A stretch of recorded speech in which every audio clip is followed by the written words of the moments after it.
À l'heure où la prise de risque est impensable pour les politiques, insurmontable pour les agences gouvernementales, inenvisageable dans le domaine de la santé, le risque habite le quotidien des dirigeants de TPE.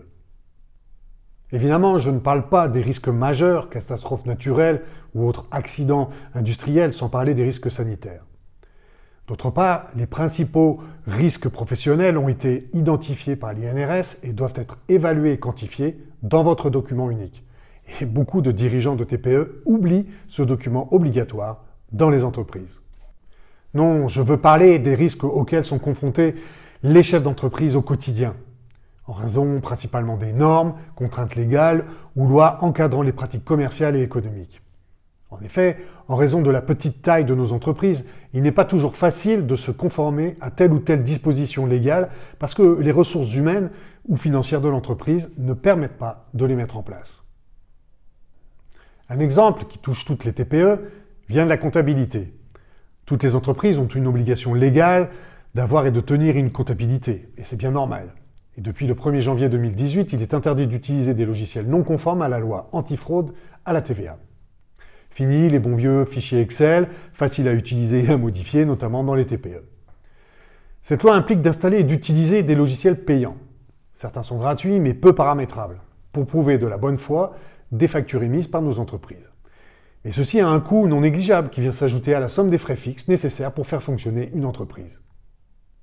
On nous dit également que les factures émises doivent comporter un certain nombre de mentions légales. Prix hors taxe, TTC, frais en cas de retard, identité complète du client et du vendeur, sous peine de redressement à hauteur de 15 € la facture. Imaginez le risque qui pèse sur les TPE qui commencent à exercer dans le domaine du commerce électronique, car les outils utilisés pour la vente en ligne ne sont pas tous conformes aux contraintes légales françaises. Pourtant, le gouvernement, les régions, les CCI, les chambres de métiers incitent les entreprises à passer au commerce en ligne. La liste des contraintes légales pour chaque métier ou branche professionnelle pourrait être longue ou fastidieuse, et surtout spécifique à chaque secteur d'activité. Le point commun de toutes ces contraintes législatives, réglementaires ou fiscales, est d'exercer une pression importante sur les entreprises pour qu'elles soient appliquées rapidement, sans leur donner les moyens de les mettre en œuvre. Par exemple, dans les exploitations agricoles, nous souhaiterions que nos agriculteurs produisent sains et bio, mais sans les accompagner véritablement dans leur transition écologique. Or, on sait combien nos agriculteurs, petits exploitants, ne roulent pas sur l'or. Il existe d'autres risques, comme le risque prud'homal.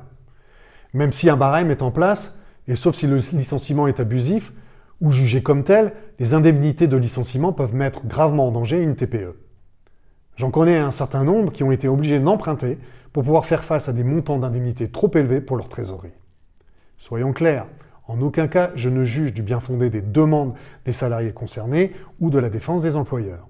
Néanmoins, ce risque existe bel et bien, à tel point que des assurances sont prévues pour couvrir ce risque. En réalité, le risque principal est bien le risque financier. Que ce soit en raison des contraintes légales qui peuvent engendrer des injonctions de payer de la part des pouvoirs publics, ou à cause de la conjoncture économique ou des performances de l'entreprise qui mettent en péril les revenus du dirigeant. Un dirigeant de TPE qui a investi beaucoup au capital de son entreprise peut tout perdre et perdre son emploi sans possibilité d'allocation chômage. En cas de cessation de paiement, les principaux créanciers, dont les banques, feront tout pour démontrer la faute de gestion qui engagerait la responsabilité du dirigeant sur son patrimoine personnel. Je ne nie pas que certains abusent et détournent leurs entreprises à des fins frauduleuses ou personnelles, mais il y a quand même une forme d'injustice à ne pas reconnaître les risques pris par les dirigeants de TPE tout en essayant de les pressuriser au moindre faux pas. Il n'est pas normal d'entendre que, parce que nous sommes chefs d'entreprise, nous avons bien choisi d'être exposés à de tels risques et que nous devons nous débrouiller seuls, alors que par ailleurs, nous sommes majoritairement à jour de nos cotisations sociales et prélèvements obligatoires et que nous contribuons à la création de richesses. Le dirigeant de TPE vit en permanence avec cette épée de Damoclès, ce qui n'empêche pas d'entreprendre et d'offrir des services ou produits dont nous avons besoin, tout en étant conforme aux normes ou obligations dont il relève. La moindre des choses serait au moins la reconnaissance par l'ensemble de la société des risques pris par les entrepreneurs de TPE. Vivre, c'est prendre un risque. Entreprendre, c'est prendre des risques.